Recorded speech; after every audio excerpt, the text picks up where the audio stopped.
Welcome to tonight's program. I'm Clarence Lang, Acting Director of the Hall Center, which has organized this event. It's our great pleasure to bring you Or Rosenboim, lecturer in modern history at City University of London. She's the author of the book, The Emergence of Globalism, Visions of World Order in Britain and the United States, 1939 to 1950, a book that has been praised as a major work of intellectual history, and in the words of one scholar, quote, the best study ever written on Anglo-American global thought in the 1940s. No pressure on you tonight. Dr. Rosenboim's remarks this evening are an extension of this work, and I'm certainly looking forward to them, as I'm sure that you are. The Hall Center has asked Shada Jahanbani to introduce our speaker tonight. Dr. Jahanbani is Associate Professor of History here at the University of Kansas, where she specializes in U.S. foreign relations since 1945. Her particular interests include U.S. relations with the so-called Third World and how this informs a larger history of development and economic globalization in the 20th century. I hope I've done justice in my description, yeah. Dr. Jahanbani, who earned her doctorate from Brown University, is the author of the forthcoming book entitled The Poverty of the World, Discovering the Poor at Home and Abroad, 1935 to 1973, which, as the title suggests, puts her expertise in international development policy in conversation with U.S. domestic policies focusing on poverty. So please help me welcome Shada Jahanbani. Thanks.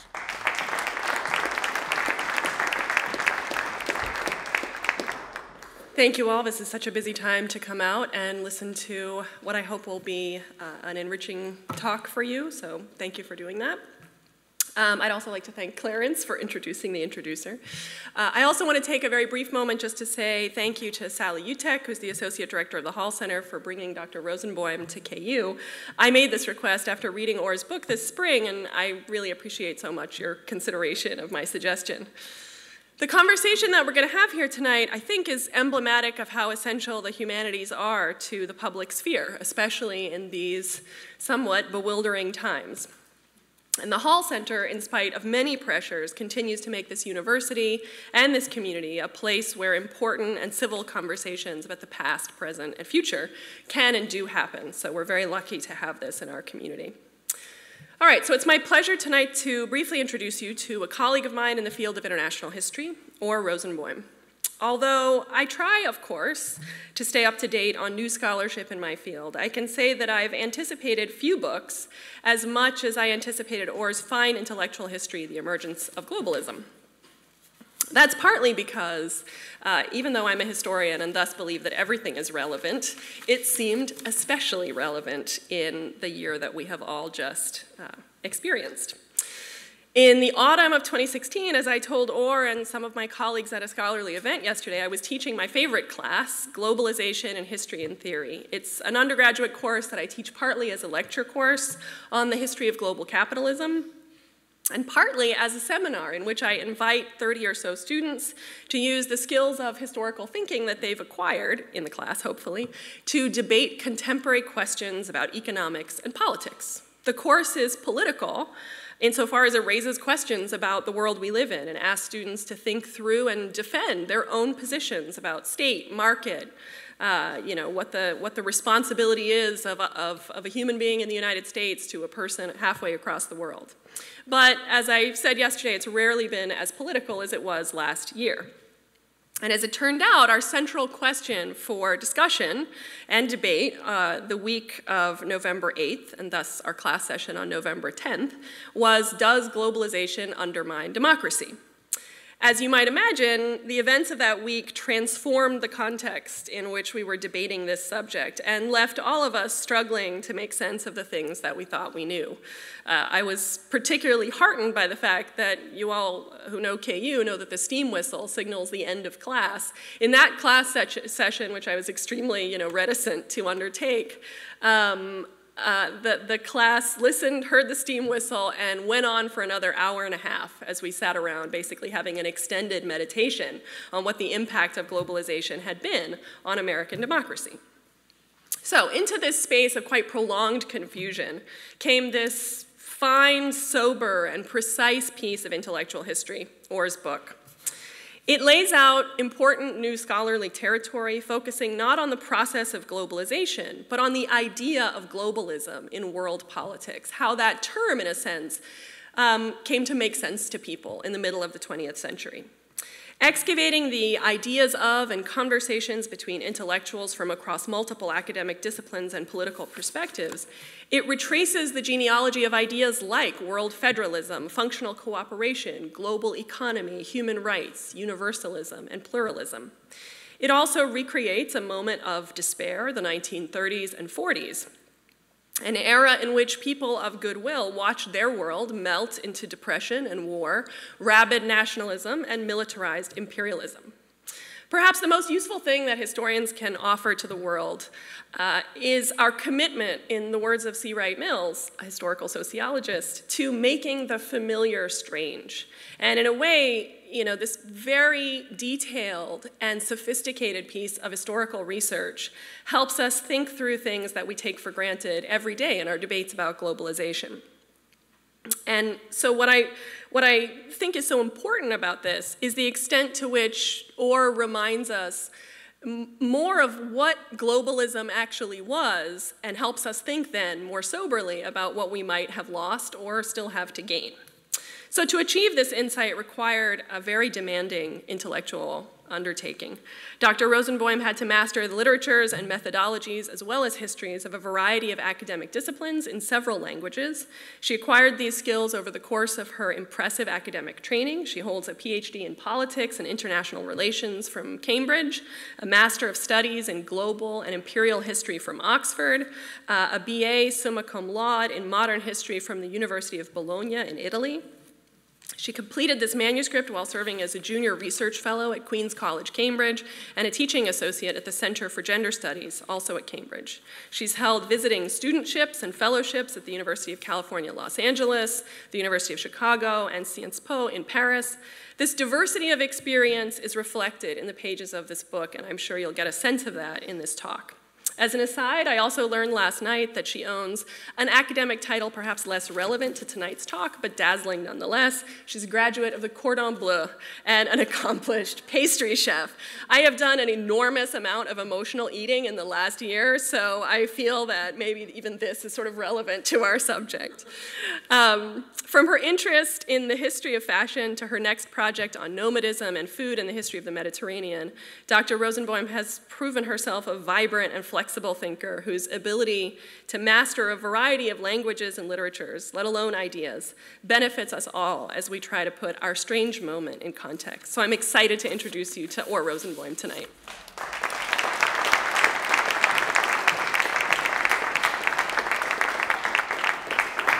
Thank you very much. Thank you for this very kind presentations, and I'm very excited to be here. So I hope that our journey to globalism will be pleasurable and perhaps will make you think in a fresh way about what globalism means. So let us begin.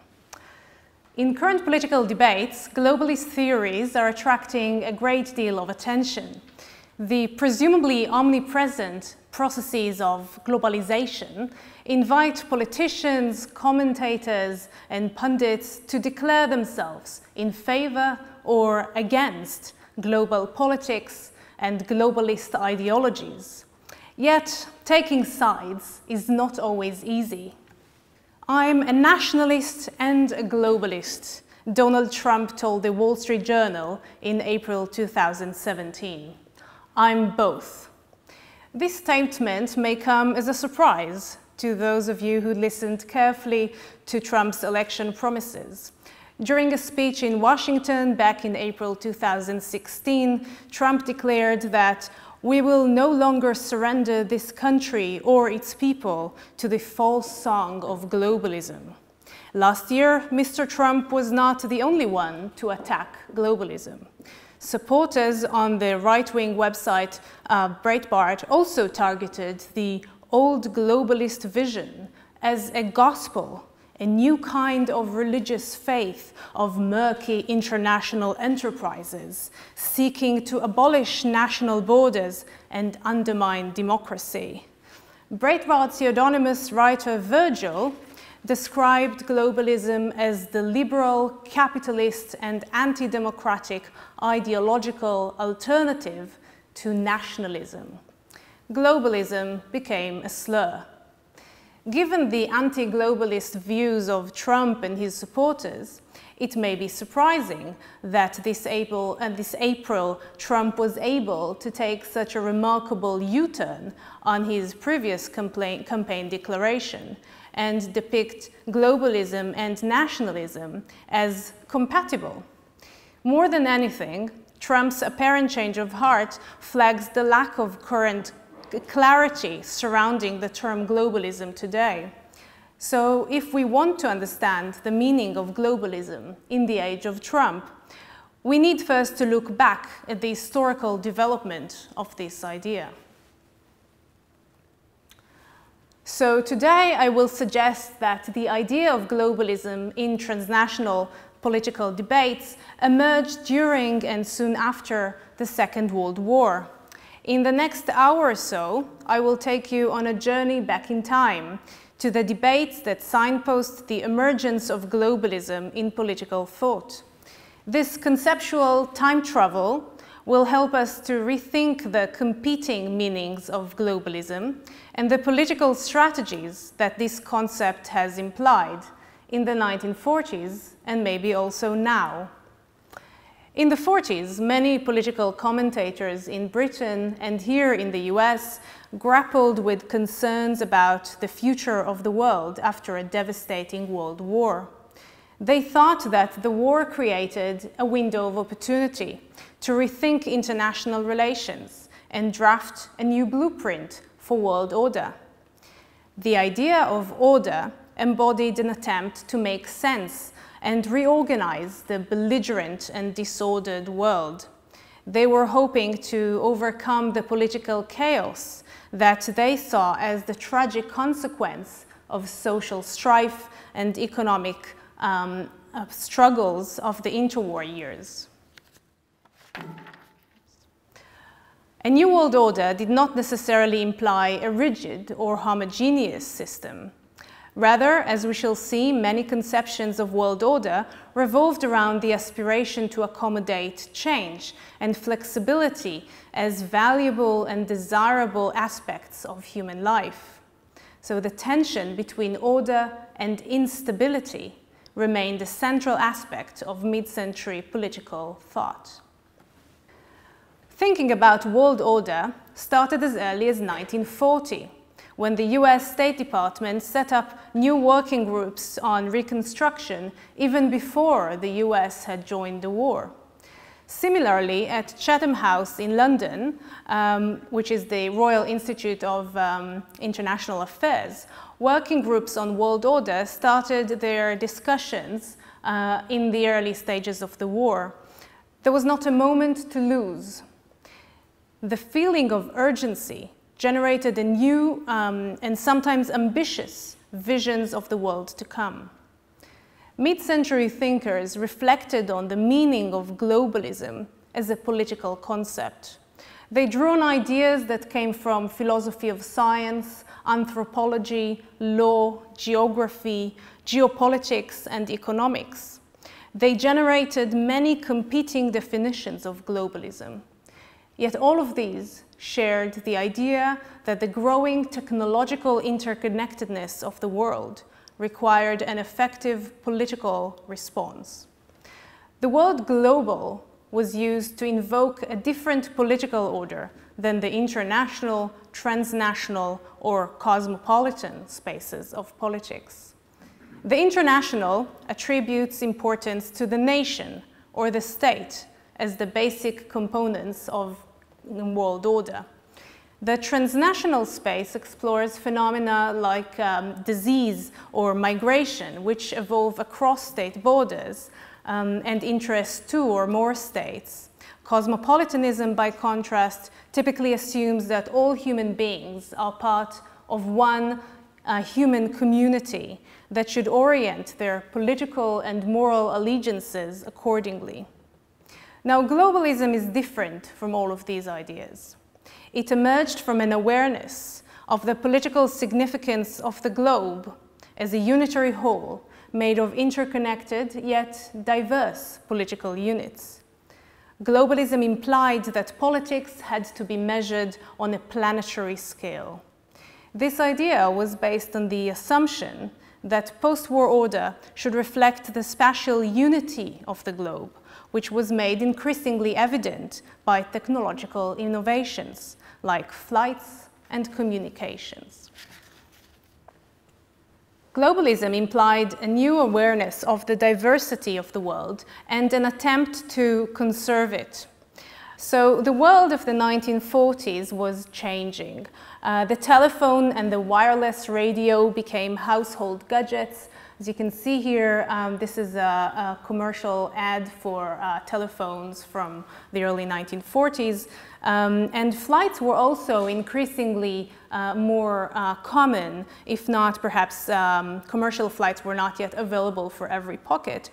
Flights were definitely important in the military context. So the traumatizing blitz on London and Dresden, as well as other cities in the UK and Europe, rendered for many people evident the impact that airplanes could have on political decision-making and military strategy. So it became obvious that in the air age, there were no distant places anymore. Every point on the globe was just a short or longer flight away.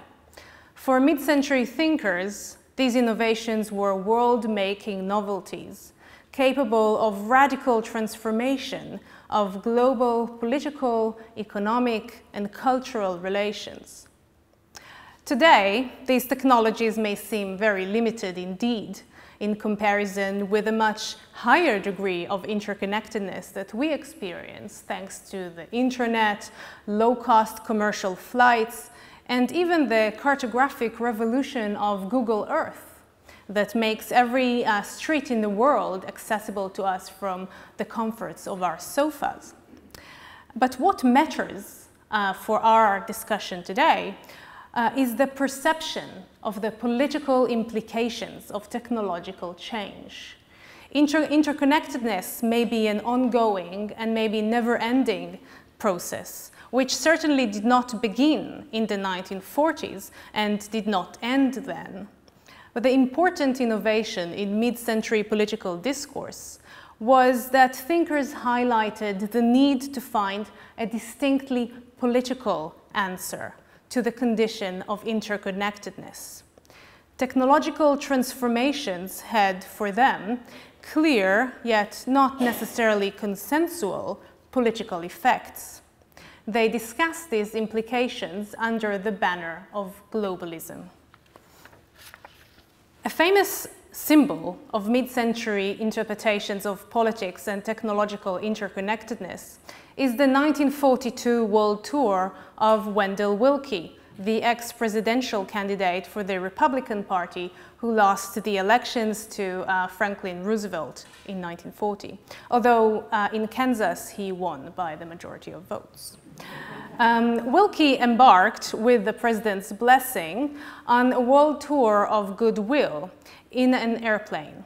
He traveled all around the world to China, Russia, Egypt and Jerusalem, Mongolia, Iran, and Paris, and met with local leaders, including Stalin and de Gaulle, as well as with local residents.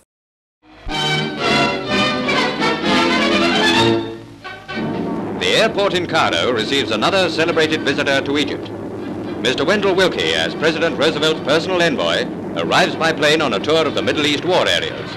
And there he is, the man who won his way into the hearts of British men and women during the ugly winter days and nights of early '41. His arrival brings Mr. Casey, our Minister of State, and Mr. Alexander Kirk, the American minister, onto the landing ground to welcome him to Cairo.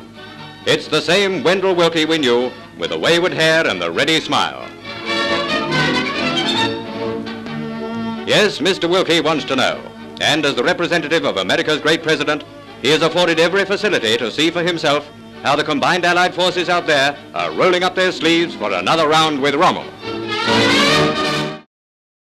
So as I was saying, Wendell Willkie very excitedly traveled the world, and he had a very small entourage, but he was a very likable person, and so wherever he went, he was able to conquer the local residents and engage them in this kind of vision that he developed. Now, what was this vision? When he returned to the US, he wrote a book about his experience of world travel, which was called One World. It became an international bestseller and a cultural phenomenon. It was the greatest non-fiction best-selling book in the US to that date, selling over 1.5 million copies in the first 4 months of its publication. Now, this is impressive today, but definitely by 1940s figures during the war.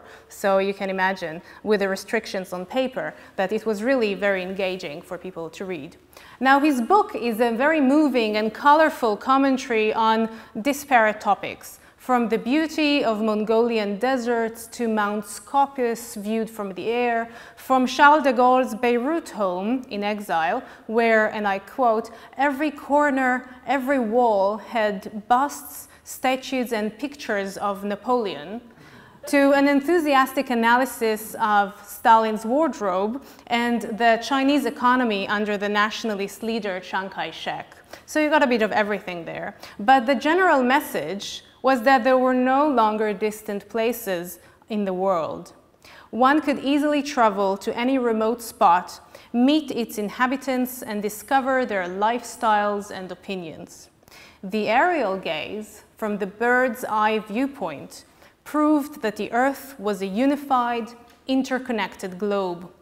This meant, for Willkie, and I quote, that what concerns myriad millions of human beings abroad concerns the Americans. What are the political implications of this? For Willkie, the message was simple. The post-war world order would have to be drafted according to the interests of the world as a whole. Our thinking in the future must be worldwide, he wrote. The American post-war recovery plans should not be confined to the territorial space of the United States or even North America, but should bring positive change to the entire planet.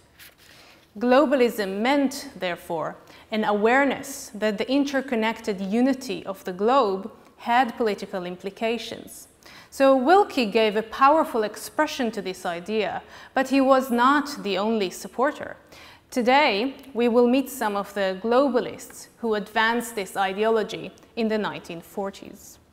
Who are the globalists? In an era of great political turmoil, the idea of globalism appealed to scholars from all around the political scale. They shared the opinion that political relations after the war should be planned on a global scale rather than national or regional one, but they had very different political ideologies and professional backgrounds. So some of them were American and British citizens. Others were emigres who reached the US or the UK as refugees escaping persecution in France, Italy, Germany, Hungary, and Austria. Others were born abroad in Romania, the Netherlands, or China, but settled in London or Washington, D.C., and participated vividly in the political discussions in their adoptive countries. So here are some of the protagonists of the globalist debate. The philosophers Raymond Aron, Richard McKeon, and Jacques Maritain, the political scientists David Mitrani and Charles Merriam, American expert on China Owen Lattimore, the geopolitician Nicholas Spikeman, the economists Barbara Wootton, Lionel Robbins, Friedrich Hayek, the imperial thinker Lionel Curtis, the journalist Clarence Strait, sci-fi author H.G. Wells, Catholic priest Luigi Sturzo, public activist Robert Hutchins and Eleanor Roosevelt. Some of these names may ring a bell today, but I can assure you that in the 1940s they were very well known. Many of them were household names. Others were considered experts in their professions, but there were definitely people who had achieved a degree of fame, at least in their own niche, let's say. So today I will discuss three main aspects: main problems, let's say, that preoccupied these globalists in the 1940s. In the rest of my talk, I will explore how they dealt with these problems, which are post-imperialism, democracy, and pluralism. First, globalism offered an alternative to empire. The global order embodied a recognition of the growing decline, the increasingly evident decline of the imperial world order that was established by the European empires, France, Britain, and to a lesser extent, the Netherlands. By 1945, it was evident that the aspiring new empires, Japan, Germany, and Italy, had in fact failed to attain their imperial ambitions. Yet even those empires who were more established had difficulties to uphold their colonies after the war. The domestic hardship and the cost of the imperial system were strong incentives to rethink the future of empire. Globalism was supposed to become an alternative defining principle of world order. It was used by many of these thinkers to reject the exploitative, unequal political space of empire, but also to question the nation-state system and the allegedly limiting, self-interested ideology of nationalism that came with it. Some globalist thinkers were openly inspired by the experience of empire, and specifically that of the British Empire, but wanted to change it, to transform it into a new idea, globalism. For example, Lionel Curtis wanted to reformulate the imperial legacy in new terms. He was one of the most famous thinkers about empire in the UK in the first decades of the 20th century, and his main proposal was that the British Empire should become a world federation. So it should, you see here, for example, in the map, a rendition of the world from 1945 that puts in the center London. What you see in red is the territories that are parts of the British Empire, and they're connected with, by technology, by telegraph and telephone lines that the British Empire has constructed in order to create a sense of unity across all its territories that span the world. So this map is from 1945, and it represents the kind of ideas that Lionel Curtis advanced since the late 19th century. The ideas that said that the British Empire is a transnational and perhaps a global polity that could be a moral inspiration for a new order after the Second World War. Yet by the 1940s, these ideas were going out of fashion. Many globalists were wary of using empire as a model for a new world order. For example, the economists Barbara Wootton, Friedrich Hayek, and Lionel Robbins were Curtis's colleagues in the British organization Federal Union. However, they did not share Curtis's idea that empire should inspire the post-war world. Instead, in Federal Union, which was kind of a lobby, social, kind of civil society organization in favor of federation, they proposed to create a federation of Britain with other free states. Now, today, in view of Brexit, it sounds like perhaps not a very successful idea. However, initially, in 1939, their proposals were supported by Winston Churchill, who made a proposal to France to unite in a federation with Britain just a month before Germany invaded the country. Obviously, this did not happen in 1939 or 1940, but the idea that federation could be the foundation of a new order remained relevant. And many federalists thought that it was federation on a global level that could really eradicate the traditions of empire, the legacy of exploitation that empire brought in. and could generate a new kind of globalist ideology based on liberty, social well-being, and of course, peace. And so the idea of a federation was not limited to any specific part of the world. Any free country was invited to unite in this federation. It was based on the notion that it was a popular will. People around the world wanted to unite for a common cause. What was this common cause? For Barbara Wootton and Lionel Robbins, colonial liberation and socioeconomic justice were the kind of causes that could unite people around the world to create this kind of federation they dreamed about.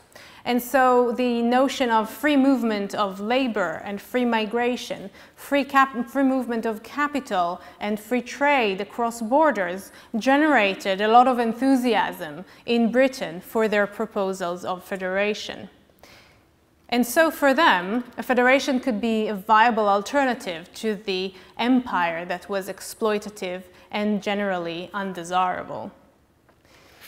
On this side of the pond, in the United States, the American geopolitician Nicholas Spykman also reacted to the collapse of the European empires and developed a globalist vision.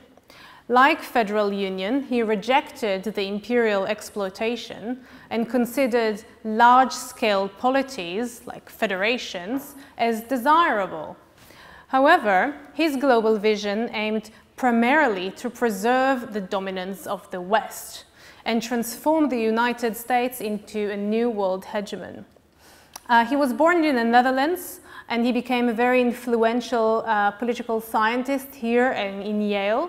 And he suggested in his best-selling book on foreign policy strategy, which he published during the war, that the world should be reorganized in 3 big blocks. These 3 blocks would be centered on the 3 biggest powers of the post-war era: the United States, the British Empire, and the USSR. And so for him, federations could be big regional kind of structures that could reorganize the world and allow the United States to become much more powerful than it was before during the reign of the European empires. And so the interests and political responsibilities of the US as a world power required for Spykman that the Americans stepped into the shoes of the crumbling European empires and do it better. Globalism meant for him the rise of a new global power, the US, as a benevolent and mighty leader. So the idea that the US could gain power after the war and could replace the European empires occurred to other American thinkers as well, yet not everybody was enthusiastic about it.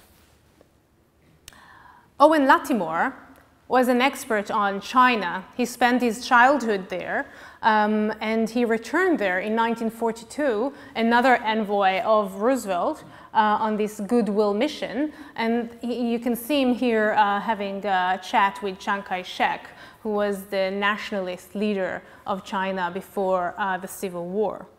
Lattimore was also concerned with the rise of anti-imperial sentiment around the world, and he wanted to replace it with a new global vision. However, in his framework, there was really no place for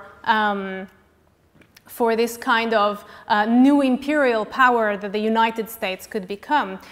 He also imagined a tripolar system, but he gave a much greater attention to China. And why is that? Because he suspected that China could become a new anti-imperial power, a new democratic bloc, he called it a freedom bloc, where a new form of democracy could emerge as an alternative to both capitalism and collectivism, the kind of Russian communist economic system. And so globalism meant for him rejecting empire, by encouraging political change from below, by creating alternative visions of democracy that could actually emerge in places like China that he thought were undergoing intense political changes in the 40s. Unfortunately for him, he did not really foresee the rise of communism in China. And later on, his vision was completely trunked when he was targeted by McCarthy for his anti-American views, allegedly. And so nowadays, his view of a tripolar global order does not really make part anymore of the, let's say, mainstream international relations studies in the US, because he was targeted as a communist. However, what it teaches us is that in the 1940s, people thought that democracy had a variety of alternatives to imperial domination, which were all legitimate and could transform global order in the post-imperial age. And this takes us to our second theme in the globalist thought. In the middle of the 20th century, democracy, or the system of government based on the rule of the people, was in dire straits. Globalists were convinced that democracy was a valuable political principle, but they were concerned with its survival, which seemed far from guaranteed. Globalism emerged from the wartime preoccupation about totalitarianism. Domestic and international threats to democracy loomed large, and democracy was not resistant to the aggressive menace of authoritarianism.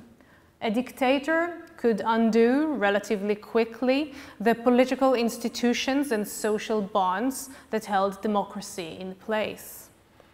So the answer for the globalists was global democracy, applying to world scale the principles often associated with democracy, such as liberty, equality, representation, inclusion in the political community, and participation.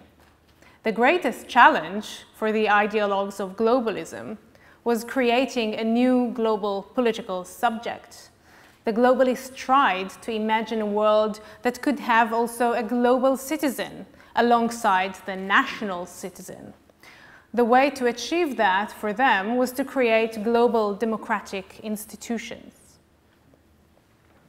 So one of the most famous political projects of the early 1940s was the idea of a democratic federation.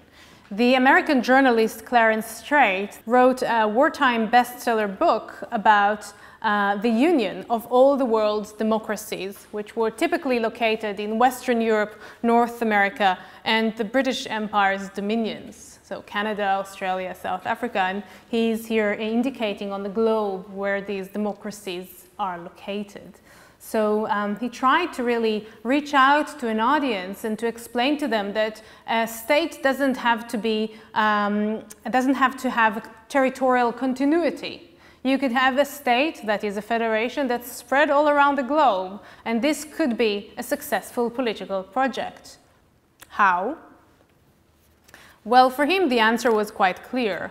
What glued this democracy together was a moral ethos. There was a sense in all the democracies about common values. And these were essentially for him the Anglo-American political culture.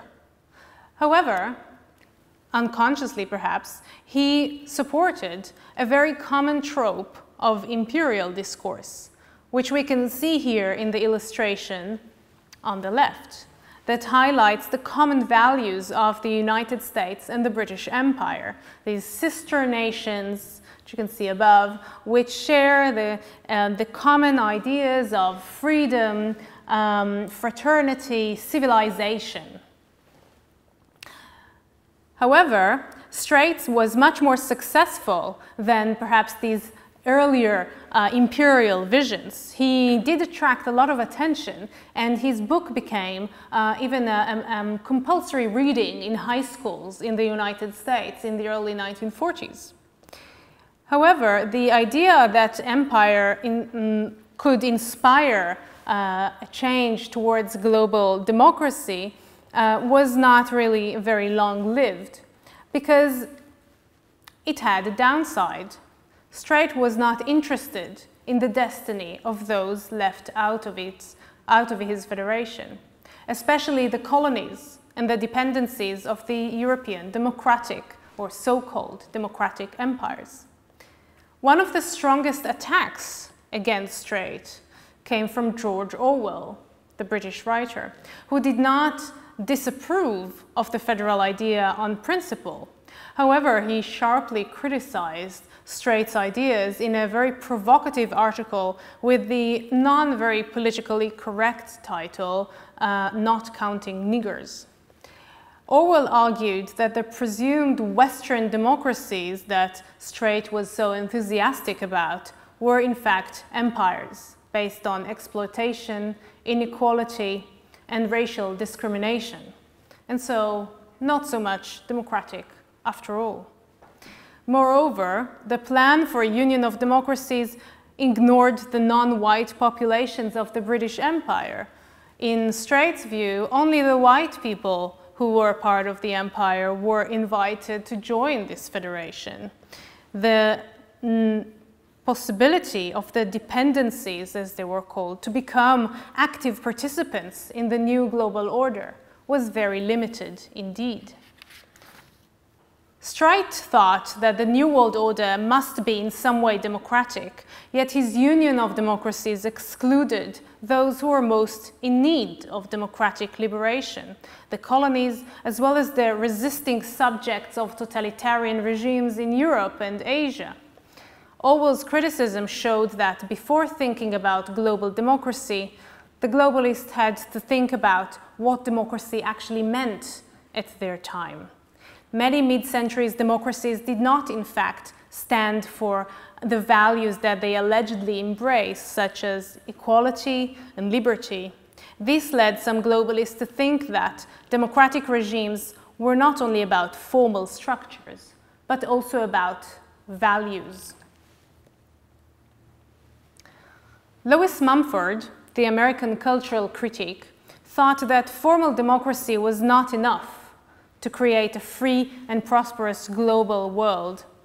Without embracing universal values, the global spread of democracy risked not only the preservation of empire, but also the complete annihilation of the human race.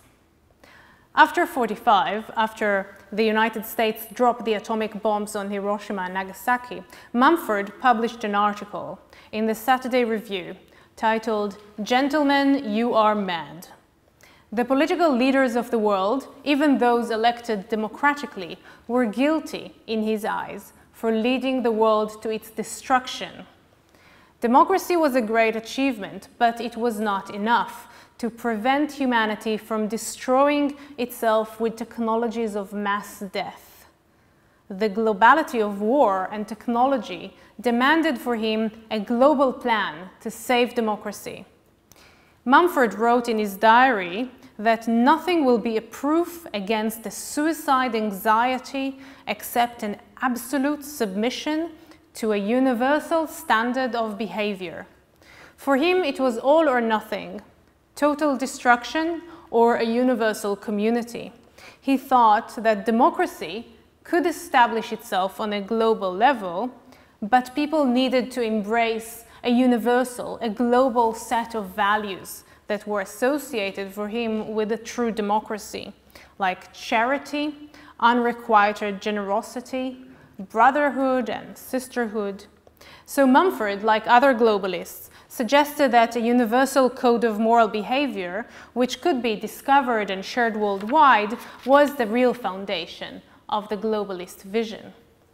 For some, like Jacques Maritain, the French philosopher, this moral code of behavior was obviously Christian morality. Maritain joined Eleanor Roosevelt and others in the quest for shared moral values, which eventually resulted in the Universal Declaration on Human Rights, which is obviously an important benchmark for global political action towards this universal code of moral behavior. So far we've seen these two major elements that were very important for the mid-century globalists, the attempt to overcome the imperial legacy and the attempt to salvage democracy. Yet these conceptions did not always go hand in hand with the third principle of globalism, pluralism. In the 1940s, there were many attempts to use maps to show the world how the post-war era should look like. And this is one of them. It's a map that was very famous in the United States at the time. It was widely spread. It was drawn just before Pearl Harbor.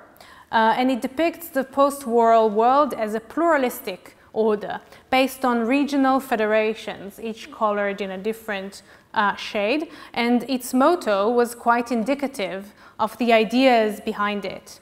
Outline of post-war New World Map as the USA with the cooperation of the democracies of Latin America, the British Commonwealth of Nations, and the Union of Soviet Republics assume world leadership for the establishment of a new world moral order for permanent peace, freedom, justice, security, and world reconstruction. Very ambitious. And that's before the US even joined the war. Its author, a certain Maurice Gomberg of Philadelphia, nobody really knows anything about him, was not alone in recognizing the value of political diversity around the world. So very few globalists actually thought that the world should be just one big state. However, he sought to limit the power of nation states to generate war and create huge world conflicts like the one they were living.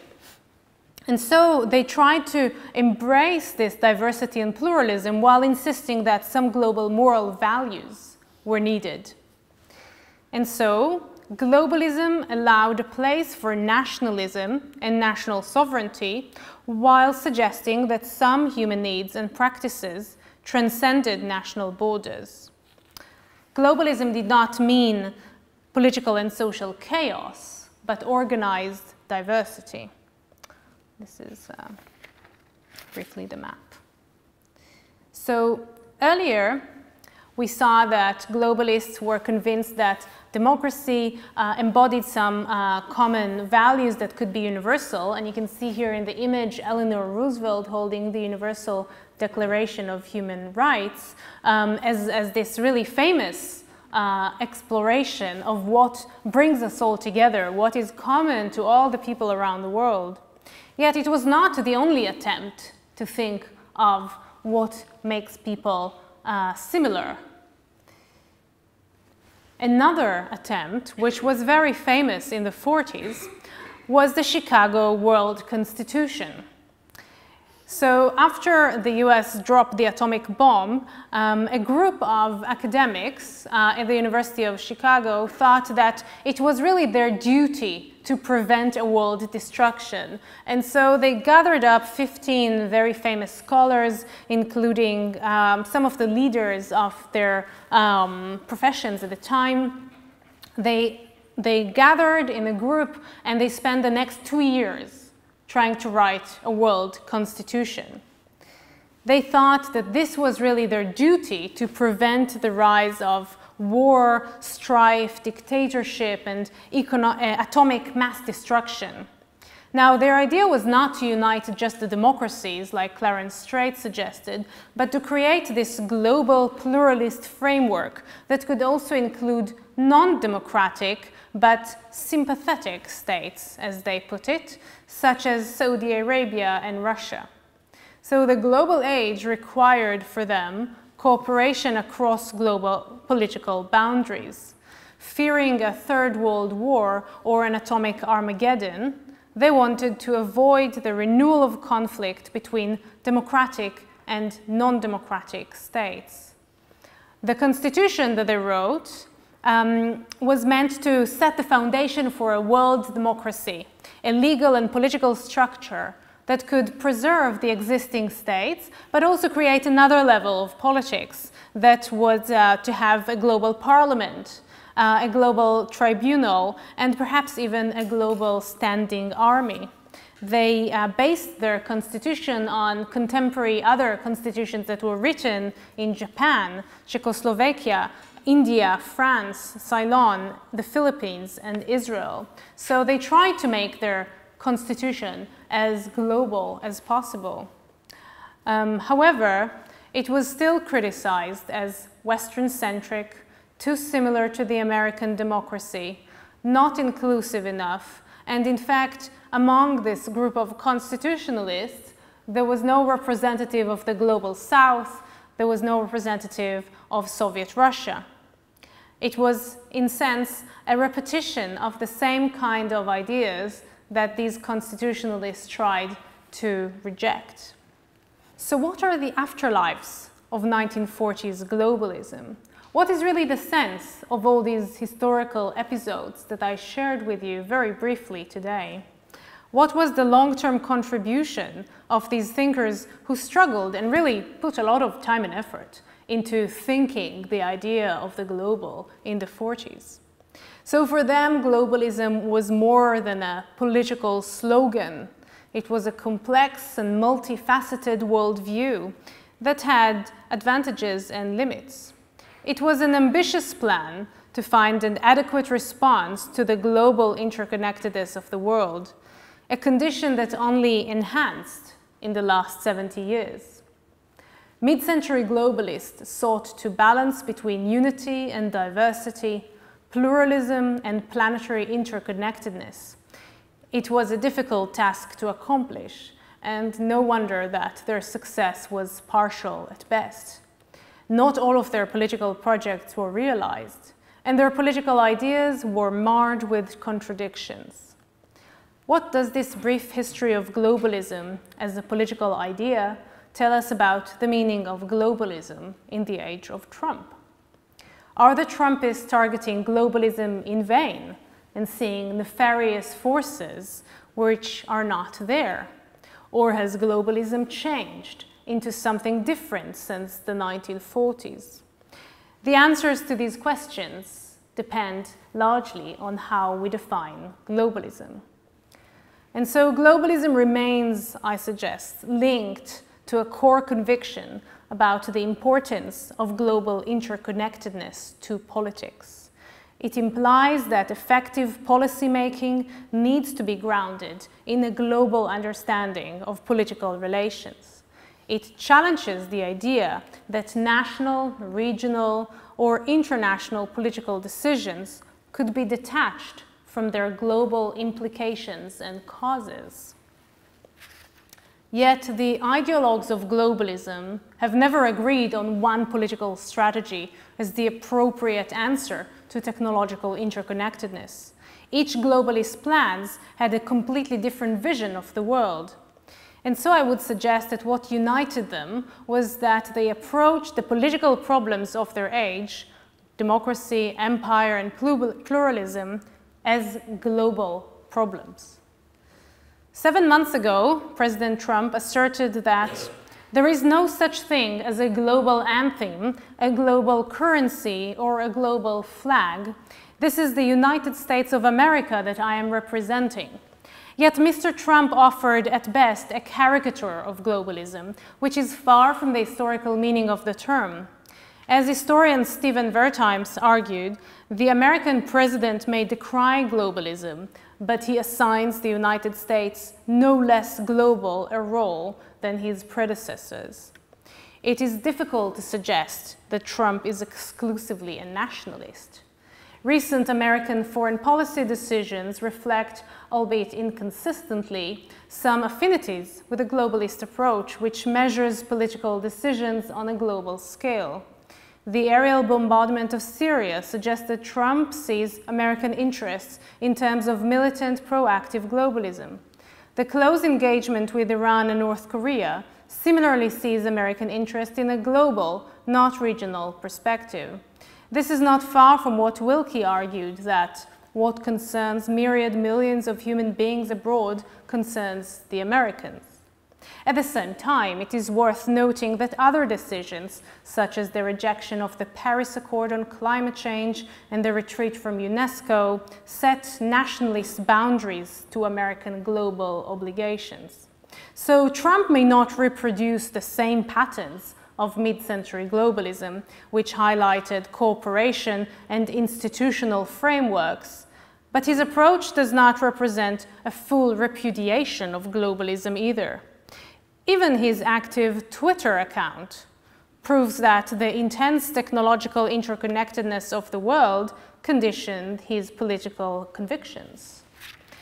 The President of the United States operates on a global stage, in a virtual political space where no national boundaries can limit the flow of ideas, comments, retweets, and reactions. Like the globalists, Trump measures American interests online and in real life on a global scale. As a concluding remark, I would like to suggest that the 1940s globalist discourse advanced two competing strategies for thinking politically about global order: openness and closure. The first strategy was enhanced openness, based on non-hierarchical pluralism, embrace of democracy, and rejection of empire. Globalism did not necessarily mean the end of all wars or the abolition of states, but rather a support for a post-war open, cooperative, and flexible multi-layered system constructed democratically and pluralistically on a global scale. The second strategy was based on closure. It assumed that the adequate response to the increased global interconnectedness was a strategy of exclusive, self-defending democracy and Western hegemony. The sources of this approach can also be traced to some 1940s globalists who, intentionally or not, embraced a closed globalism. Will the future of globalism be one of openness or closure? The idea of globalism has, as we've seen, a complex history. In the 40s, the closed globalist approach attracted criticism as a major threat to world peace, and fewer globalists backed it. Yet, the globalist window of opportunity seemed to close with the outbreak of the Korean War in the 50s, and then it was replaced with a binary mindset of the Cold War. Today, globalism seems to have come back with the rise of globalization in the 90s and the age of economic interdependence. Yet, in a sadder note, perhaps, the rise of global terrorism also inserted new factors into this global game. Will global problems require global solutions again?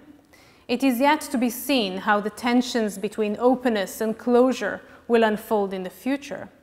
What matters today, I suggest, is to look back at 1940s globalist ideas, to understand that today, in a sense, we live in an age of the triumph of globalism.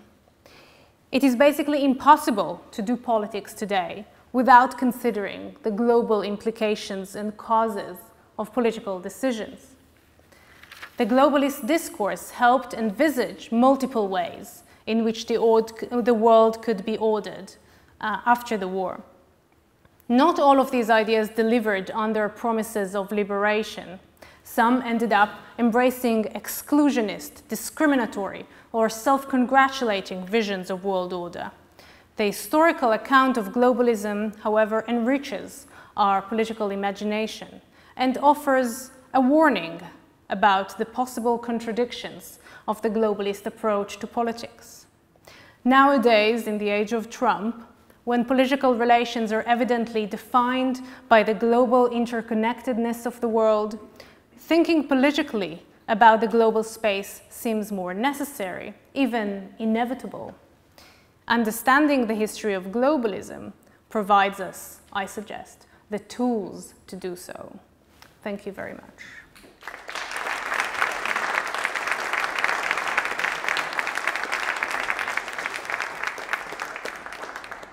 Thanks very much. That was a terrific review of what happened when I was young. I did have a question for you, though.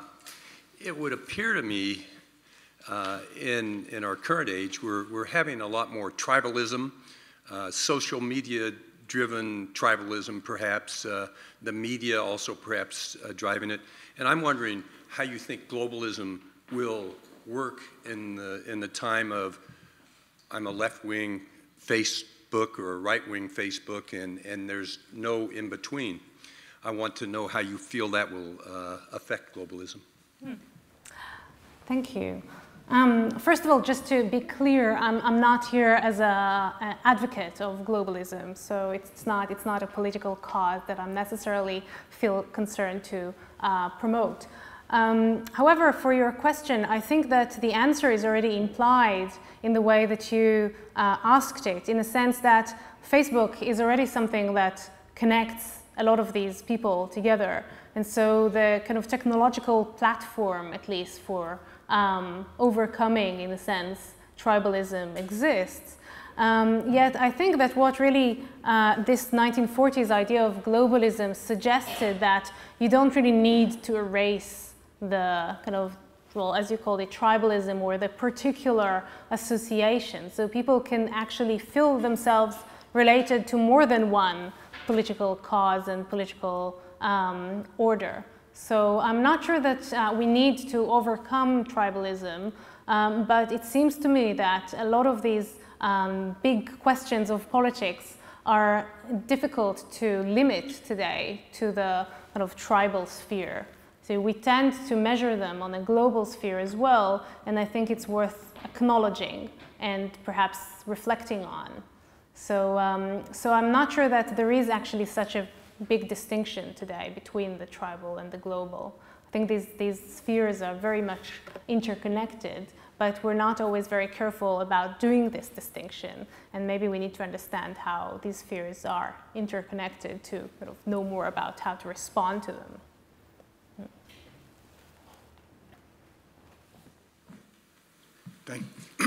Thank you for joining us. Enjoyed your talk very much.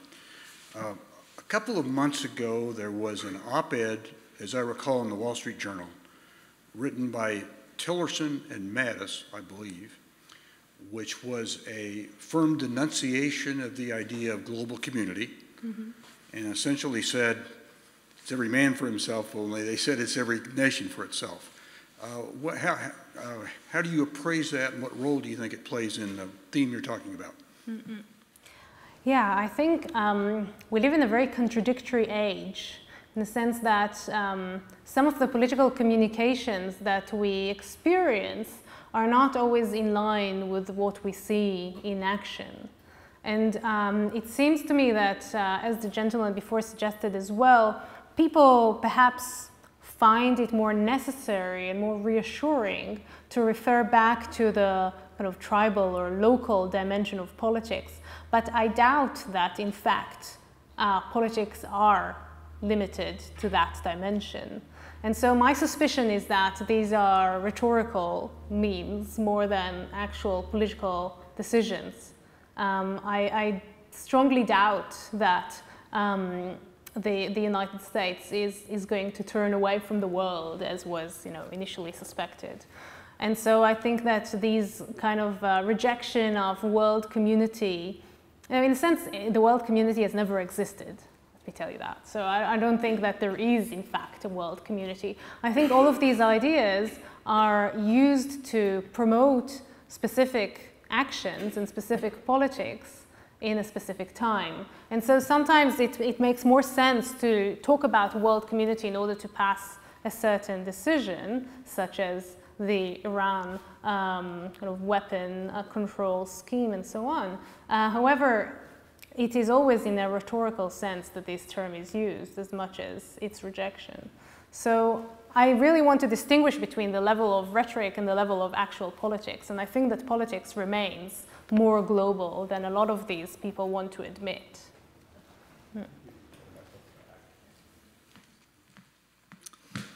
Thank you. I have had occasion recently to start reading some other thinkers who are sort of in your world, but and who you write about but didn't mention. So I've been reading Henry Wallace and his great speech from 1942, "The Century of the Common Man." And one of the things that occurred to me as you were talking is that your intellectuals, they don't seem to have much place for, shall we say, common men, ordinary people in their world. It's not something they have their minds on. To fast forward and then, 50 or 60 years later, maybe one of the great blind spots of globalization discourse of the late 20th and early 21st century has been a certain blindness to the fate of ordinary people, right? Is globalism somewhere sort of in the core of globalism an inability to see the fates of ordinary people? Is it so such an elite discourse that its blind spot cannot really be corrected for? Is this something that we're seeing being revenged on globalists right now? Their inability to take account of the common person. Thank you. That's a terrific question, because it allows me to actually agree with you and say that indeed I think that this is perhaps one of the inherent problems of the globalist approach to politics, that it is based on such a scale that is so big that it tends to overlook the specific particular aspects of politics. And few of the globalist heroes, if you want, of my book have actually acknowledged that. So, for example, Owen Lattimore, this expert on China, who was later accused of communist allegiance, he was very, very unsupportive of air power. He was very doubtful of the ability of looking at the world from the air. He didn't really think this was a good perspective, and he was very critical of Wendell Willkie, because he said that this perspective shows the world as one smooth, big space. It doesn't allow you to see the individuals, their common, specific little lives that they actually live. It doesn't give you any indication of detail of the social order in place in specific areas of the world. And so it is also a limiting perspective. So some of the globalists did try to kind of answer these huge challenges. Barbara Wooten, the economist, for example, thought that globalism was a way to bring social justice because it would allow for planning for welfare on a larger scale. So if you have larger states, you have more resources, more people to draw on, and that would allow you perhaps to organize your economy in a more efficient way. So she reflected on that and suggested that actually it would be beneficial for the common man. On the other hand, she warned that if you do free trade and free migration and free capital movement, this is going to harm people too. So you need also to protect them. So she was aware of this kind of globalization, global capital tendency to harm the weakest. And unfortunately, she did not really have a very good solution to that. So maybe we need to think of one, or maybe we don't. But these are problems that concerned 1940s globalists, and they were not always able to resolve them. Thank you for your presentation. Could you put the United Nations within the context of these thinkers for me? Yeah. Because I never heard you mention it, and I don't know where it sits. That's right. As far as its genesis, and whether these people had influence or input, or if they bought into it after the fact or not. Thank you. Well, I intentionally did not mention the United Nations, because the story I was intending to tell here is the alternative routes. So perhaps the roads not taken towards this kind of planning the world. Now what happened is that a lot of the thinkers I was looking at and that I'm interested in actually were very critical of the United Nations. They thought that it replicated the same logic of nationalism and states that led to the war. Because the United Nations, obviously, as an organization, is based on one state, one vote. It is based on representing the existing states. And so they were doubtful that this could actually be a good way to structure the post-war order. However, they also missed out on the emancipatory power of nationalism that allowed a lot of the colonial territories to attain a voice in the international community in some degree that was definitely higher than what they had before. And so if we think about the Bandung Conference in the 50s and the non-aligned movements and all these attempts of other parts of the world to gain prominence in the international sphere, this was perhaps facilitated through the UN and its structure that was based on the nation state. So this is, I discussed that in length in the book, but this is something that they completely missed out because they were so doubtful of the nations and states as relevant parts of the post-war order. They thought this was actually a cause of war. Why would we want to keep it? Let's try something new. And that was kind of the limit of their vision. I just had a quick question. In thinking about this, that in how you might see globalism as connected to neoliberalism, if neoliberalism is a thing, as definitionless and amorphous as a concept as it is, but if you see neoliberalism as rising out of the ashes of globalism, or if it is a misuse or interpretation of globalist thinkers, and how neoliberalism might have risen as globalism did not. Thank you. This is sort of a difficult question to answer shortly, but I'll try. I think that the failure of these globalists of the 40s to find a convincing political response to the problem that they found themselves facing actually led to later generations turning away from politics when thinking about the global sphere and finding in economics and perhaps even in the private sphere, rather than political and public, the real source of inspiration for change. And so it seems to me that the kind of limited political imagination that came out of that story of the 1940s globalists encouraged the rise of a very non-political economic vision of globalism that we could call neoliberalism, which really sought to limit the space of politics rather than to give politics a global interpretation. And so in a sense, it is perhaps caused by the failure of these globalists to realize their plans, or at least to mobilize change as they wanted to. So by the end of the decade, many of these people were ridiculed, dismissed, just generally pushed aside by the reality, as we would call it, by the Korean War, by other concerns, by the UN that gained prominence and was becoming more legitimate as time went by. And so they were not gaining any visibility anymore. And I think that this failed attempt to realize these globalist visions led later generations to turn away from the political sphere to more kind of economic endeavors. Including one of my kind of heroes, Hayek.